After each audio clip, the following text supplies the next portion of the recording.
কেকার সাতকাহনে সকলকে স্বাগতম। আশা করি তোমরা সবাই খুব ভালো আছো, আমরাও ভালো আছি। ঘরে বানিয়েছিলাম মাটন কোরমা।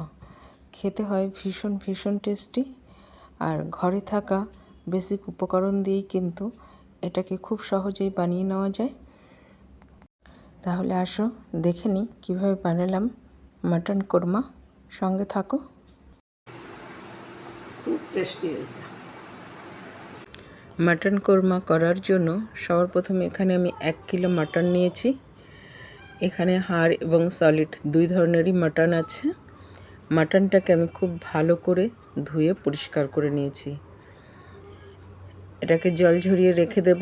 আর এই সময় আমি একটা মশলা করে নেব কোরমা করার জন্য। তার জন্য নিয়েছি এলাচ, দারচিনি, লবঙ্গ, আর নিয়েছি জয়িত্রী, জয়ফল, আর একটা বড় এলাচ, আর 2-3টে তেজপাতা, শাহি জিরা, আর মৌরি আর ধনে।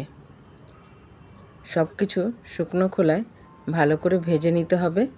আমি লঙ্কা দিতে ভুলে গেছিলাম, তাই আবার লঙ্কাটাকে অ্যাড করে নিলাম। সব কিছু খুব ভালো করে ভেজে ঠান্ডা করে একটা সুন্দর পাউডার তৈরি করে নিতে হবে মশলাটার।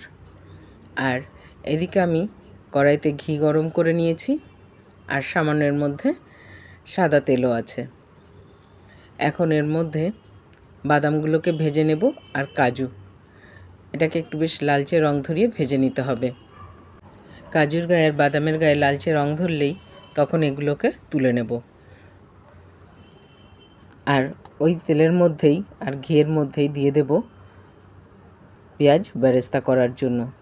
বেশ সুন্দর করে এটাকে এখন বেরেস্তা করে নিতে হবে। সবসময়ের জন্য নাড়তে থাকতে হবে, তাহলে বেরেস্তাটা কিন্তু খুব ভালো হবে। বেরেস্তাটা খুব ভালো করে দেখো আমার হয়ে গেছে। কিছুটা অংশ আমি এখান থেকে বেরেস্তা তুলে রাখব, আর বাকি কিছুটা আমি এখানেই রেখে দেব। এর মধ্যেই আমি দিয়ে দেব মাটন। এই বেরেস্তার সঙ্গে এখন মাটনটাকে খুব ভালো করে ঢাকা দিয়ে দিয়ে ফ্রাই করে নিতে হবে। তার জন্য এখানে যাতে মাটনটা তাড়াতাড়ি সফট হয়ে যায়, সেই জন্য এখানে আমি ব্যবহার করেছি স্বাদ অনুযায়ী নুন দিয়ে খুব ভালো করে মিশিয়ে নিয়ে এখন এটাকে বারবার এরকম একটু ঢাকা দিয়ে দেব। এইভাবে ঢাকা দিয়ে দিয়ে মাঝে মধ্যে ঢাকনা তুলে নাড়া দিয়ে দিতে হবে, যাতে তলায় লেগে না যায়। আর যেহেতু মাটন আমি প্রেসারে দিচ্ছি না, তো এইভাবেই ঢেকে ঢেকে রান্না করে মাটনটাকে সফট করে নিতে হবে। তোমরা চাইলে প্রেসারে 3টে সিটি দিয়েই নিতে পারো, কিন্তু আমার কাছে মাটন না, এইভাবে করলেই বেশি ভালো লাগে। আর এখানে একটা আমি মশলা তৈরি করে নিচ্ছি, আদা, রসুন আর লাল পাকা লঙ্কা।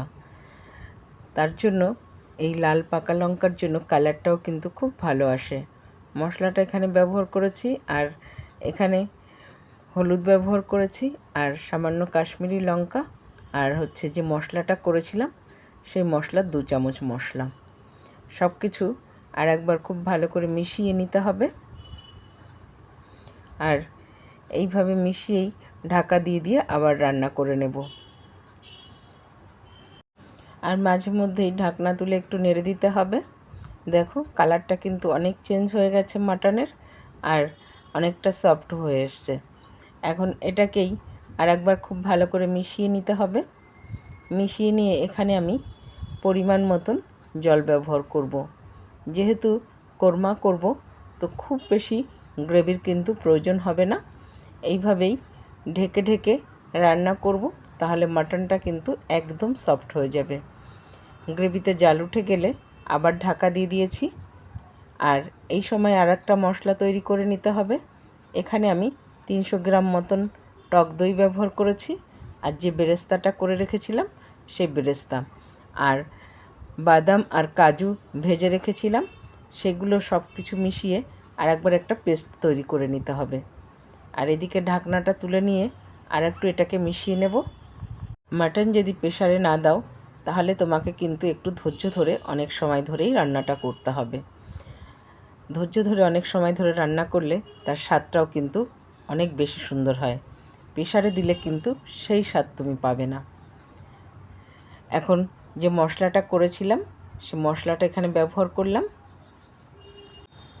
মশলার সঙ্গে আরেকবার খুব ভালো করে মিশিয়ে নিতে হবে। এই মাটন কোরমা না খেতে কিন্তু ভীষণ টেস্টি হয়, আর এইভাবে যদি ঘরে একবার বানাও না, সবাই তো এই মাটন কোরমার ফিদা হয়ে যাবে। আর একবার এটাকে ঢেকে রান্না করে নিতে হবে কিছুক্ষণের জন্য। এখানেও আমি ঢাকা দিয়ে মিডিয়াম আঁচে বেশ সময় রান্না করে নিয়েছি। এখন ঢাকনাটা তুলে নিয়েছি। দেখো এর কালারটা জাস্ট যতটা দেখতে সুন্দর হয়েছে না, এটা খেতেও কিন্তু ততটাই সুন্দর হয়। আর এখানে আমি 1 চামচ কেওড়া জল মিশিয়ে দিচ্ছি, আর দিচ্ছি বেশ কটা কাঁচা লঙ্কা। এই কাঁচা লঙ্কার জন্য না এই মাটন কোরমার স্বাদটা বলতে পারো অনেকটা চেঞ্জ হয়। খুব ভালো লাগে এই কাঁচা লঙ্কার জন্য এর স্বাদটা। কখনো করলে কাঁচা লঙ্কা দিতে কিন্তু মিস করো না। গ্যাস আমি বন্ধ করে দিয়েছি। এই মাটন কোরমা তোমরা নান, পরোটা, লাচ্ছা পরোটা, তন্দুরি, রুমালি রুটি, রাইস যে কোনো কিছুর সঙ্গে সার্ভ করতে পারো। খেতে সব কিছুর সঙ্গে ভীষণ ভীষণ ভালো লাগে। এইভাবে ঘরে যদি মাটন কোরমা করো না, একদম নিরাশ হবে না। সবাই ঘরে আঙুল চেটে পুটে খাবে, এতটাই টেস্টি হয় এটা। জাস্ট কালারটা দেখো, দেখে মুগ্ধ হয়ে যাবে, এতটা সুন্দর। আর মাটনের গন্ধে তো সারা ঘর ভরে গেছে। মাটন কোরমা আমি সার্ভ করেছিলাম গরম গরম ঘি পোলাওয়ের সঙ্গে। এই ঘি পোলাওয়ের সঙ্গে মাটন কোরমা অসাধারণ লেগেছিল খেতে। একবার খেলে এর স্বাদ ভুলতে পারবে না, এতটাই টেস্টি হয় এই মাটন কোরমা। ঘরের সবাই না আমরা ভীষণ তৃপ্তি করে খেয়েছি। আজকের রেসিপি বন্ধুরা তোমাদের কেমন লাগলো কমেন্টে জানাতে কিন্তু একদম ভুলো না। ভালো লেগে থাকলে বন্ধুরা প্লিজ চ্যানেলটা ফলো করে পাশে থেকো, আর ইউটিউব থেকে দেখে থাকলে প্লিজ প্লিজ বন্ধুরা সাবস্ক্রাইব করে দিও। তাহলে আজ এখানেই শেষ করছি। সবাই ভালো থাকবে, সুস্থ থাকবে। দেখা হবে পরের আরেকটি ব্লগে।